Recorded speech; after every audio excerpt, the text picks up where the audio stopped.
ঘটনা আমার মনে পড়েছে, ঘটনাটা কি আমি বলবো?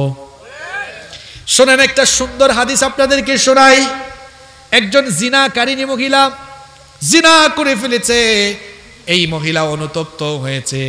এই মহিলা একদিন একটা কুয়ার পাশ দিয়ে যাচ্ছে, দেখলো কুয়ার পাশে রাস্তার মধ্যে একটা কুকুর পিপাসার্ত অবস্থায় হাঁপাচ্ছে, খুব পিপাসার্ত। এই দৃশ্য দেখে মহিলার মনে বড় দয়া হলো, মায়া হলো। মহিলা তখন তার পায়ের মোজা খুলল। এখন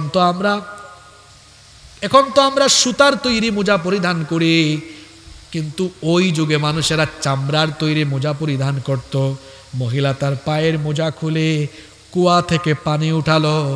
কুয়া থেকে পানি উঠায়া ওই পিপাসার্ত কুকুরকে পানি পান করালো। একটা পিপাসার্ত কুকুরকে পানি পান করিয়েছে একটা প্রাণীর প্রতি এমন দয়ার আচরণ করার কারণে। এই মহিলার উপর আল্লাহর এত দয়া হলো, মায়া হলো, এই মহিলাকে আল্লাহ মাফ করে দিয়ে আল্লাহ তাকে জান্নাতি বানায়া দিলেন। তাহলে বোঝা গেল ছোট ছোট আমলও মানুষকে কখনো কখনো জান্নাতের দিকে ধাবিত করে দিতে। বাড়ি থেকে বের হয়েছেন, এই যে এখন বর্ষাকাল, মনে করেন রাতের বেলা অনেক তুফান হয়েছে। তুফানের কারণে সকালবেলা বের হয়ে দেখলেন রাস্তার মধ্যে গাছের ডালপালা, এখন রাস্তা দিয়ে গাড়ি চলতে পারবে না।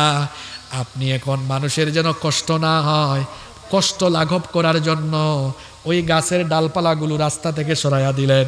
কিংবা যে কোনো কিছু হতে পারে, মনে করেন রাস্তার মধ্যে কোনো জিনিস মরে পচে যাচ্ছে, এটা আপনি সরাইয়া দিলেন। তাহলে চলাচলের পথটা আপনি সহজ করে দিলেন। নবীজি বলেছেন ইমাতাতুল আদা আনিত তরিকি সাদাকা, রাস্তা থেকে কষ্টদায়ক বস্তু দূরে সরাইয়া দেওয়া এটাও সদকা, অর্থাৎ